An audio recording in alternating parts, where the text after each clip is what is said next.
The laughter echoed across the dusty parking lot, just as the auctioneer slammed his clipboard shut. Sold $100. People barely looked up. To them, it was just another rusted shell headed for a scrapyard. But one woman couldn't resist. She folded her arms, looked directly at the man holding the keys, and laughed. You bought that. For your kid. That's not even safe enough to push downhill. Several people joined in. The single father smiled politely, thanked the auctioneer, and walked toward the faded blue coupe, sitting beneath years of dust. 5 days later, that same parking lot was surrounded by television cameras. Police officers blocked traffic, collectors flew in from 3 countries, and a retired racing legend wrote a check for $5 million. Without negotiating a single cent, everyone wanted to know the same thing. How could a forgotten $100 junk car become one of the most valuable vehicles in America overnight? The answer had been hidden. For nearly 50 years. And only one man had bothered to look. Daniel Brooks never expected life to become easy after his wife passed away. She had died after a long battle with cancer, leaving him alone with 8-year-old Noah and enough medical bills to erase every dollar they had saved. He worked during the day repairing industrial generators. At night, he delivered groceries. Sleep became something he remembered instead of experienced. Still, every Friday evening he promised Noah, one thing, we'll find your first project car. Not because they needed transportation. They already owned an aging pickup truck. Daniel simply believed boys should build something with their own hands. Something that teaches patience. Something that cannot be downloaded. For months they searched online. Everything affordable had already been stripped for parts. Until one county surplus auction listed an abandoned storage unit. Most buyers ignored the contents. Furniture, boxes, old tires, one broken sports coupe. The auction lasted less than 3 minutes. Daniel won $100. The woman who mocked him introduced herself loudly enough for everyone to hear. Name's Vanessa. She owned a luxury dealership across town. She glanced at Daniel's worn boots, his patched work jacket, then laughed. Some people really don't know when they're wasting money. Daniel simply replied. Maybe. Then he and Noah towed the old coupe home. The neighbors assumed the engine was locked. The paint had almost disappeared. The windshield carried decades of scratches. Inside, rats had nested beneath the seats. It looked hopeless. But Daniel wasn't looking at the paint. He wasn't even looking at the engine. He kept staring at the dashboard. Specifically, one tiny metal plate secured by 2 unusual screws. Most people would never notice it. Daniel had. Years earlier, while serving as an army mechanic, he learned something from an elderly engineer. Manufacturers hide their biggest secrets in the smallest places. That sentence stayed with him. Using a flashlight, Daniel removed the plate. Behind it rested an envelope. Yellow, dry, perfectly preserved. Inside were handwritten inspection notes, production numbers, engineering sketches, and a signature. Daniel stared at it for nearly a minute. He recognized the name. Not because he loved racing, but because Noah had watched a documentary months earlier. The signature belonged to legendary racing engineer Victor Hale. Only 20 experimental road cars had ever been built before the company canceled the project. After a fatal crash during testing, according to history, 19 were destroyed. One disappeared.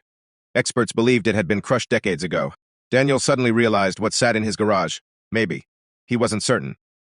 The paperwork could be fake. The car could be a replica. Or it could be the missing prototype collectors had searched for across half a century. Instead of calling auction houses, Daniel contacted the state's historical vehicle registry. 3 inspectors arrived 2 days later. None expected much. Then one inspector noticed the frame stamping beneath the passenger seat. He froze. Another checked hidden weld patterns unique to the prototype series. Then came the engine block. Numbers matched. Transmission casting matched. Original suspension, geometry matched. Nobody spoke for almost 30 seconds finally. One inspector whispered. I think we've just found it. Word spread faster than anyone imagined. Collectors appeared at Daniel's house before sunset. Some offered cash immediately. $200,000. $500,000. $1 million. Daniel refused every offer. He wanted proof.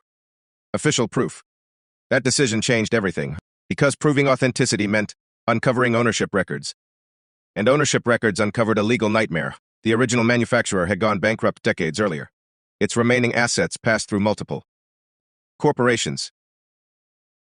One modern automotive conglomerate claimed every surviving prototype legally belonged to them. Their lawyers arrived with documents. If this vehicle is genuine, one attorney explained calmly, it remains company property. Daniel looked at the paperwork, then quietly asked, Can you show me where my name isn't on the auction receipt? Silence. The lawyer changed subjects. Within 48 hours, the corporation filed an emergency claim seeking temporary possession until ownership could be decided. Daniel suddenly found himself facing attorneys whose hourly fees exceeded his monthly income. News channels framed him as an ordinary father fighting a billion-dollar company. Public opinion exploded, but sympathy couldn't pay legal bills. Then something unexpected happened. An elderly woman called Daniel after seeing him interviewed. My husband worked at Hale Motors. She invited him over. Inside an old cedar chest, she revealed employee newsletters dating back decades. One issue mentioned the missing prototype. Another included an internal memo. It stated that experimental vehicles removed from factory inventory before bankruptcy would legally transfer with private storage sales. Not corporate liquidation. The forgotten memo had never appeared in court records. Daniel's attorney nearly dropped the document. It completely changed the case. Corporate lawyers argued the memo carried no legal authority. Then forensic experts authenticated the paper. Original ink, original signatures, original company stamps. 3 weeks later, the judge dismissed the corporation's claim. The vehicle legally belonged to Daniel Brooks. The courtroom erupted. Outside, reporters surrounded him. "What are you going to do now?" Daniel smiled. "I'm taking my son to school." He meant it. Nothing more. Nothing less. That afternoon, another visitor appeared. An older man wearing sunglasses climbed from a black sedan. Almost nobody recognized him immediately. Noah did. "Dad, that's Mason Grant." Mason Grant wasn't merely famous. He was considered one of the greatest racing drivers of his generation. World champion. Hall of Fame inductee. The last surviving driver personally mentored by Victor Hale. Grant walked slowly around the coupe. He touched the faded hood, ran his fingers across the cracked steering wheel, then closed his eyes. "I drove this," he whispered. Daniel frowned. "What?" Grant nodded. "In 1978. He explained that Victor Hale had built the prototype differently from every other sports car. Lighter, safer. Years ahead of its time. After the fatal testing accident, executives feared lawsuits and ordered every prototype destroyed. Grant believed all were gone forever. Until now, he looked directly at Daniel. "I've searched 40 years, Daniel asked quietly. "What are you offering?" Grant smiled. "What it's worth to me." His assistant placed a folder onto the hood. Inside sat a certified cashier's check. $5 million. No. Negotiations, no conditions. Daniel stared at it without speaking. "So," Grant asked gently, "what do you think?" Daniel looked toward Noah. His son gently rested a hand on the dusty fender. "I love it," Noah whispered. "But Mom would have told us to let history live where people can see it." Daniel smiled. He extended his hand. "You've got a deal." The money transformed their lives overnight. Medical debts disappeared. A college fund appeared for Noah. Daniel quietly established scholarships for children who wanted to become automotive engineers. He never bought a mansion, never purchased exotic cars. He kept driving the same pickup truck. Months later, Vanessa, the dealership owner who had laughed at him, visited one of the scholarship events. She waited nervously until Daniel noticed her. "I owe you an apology."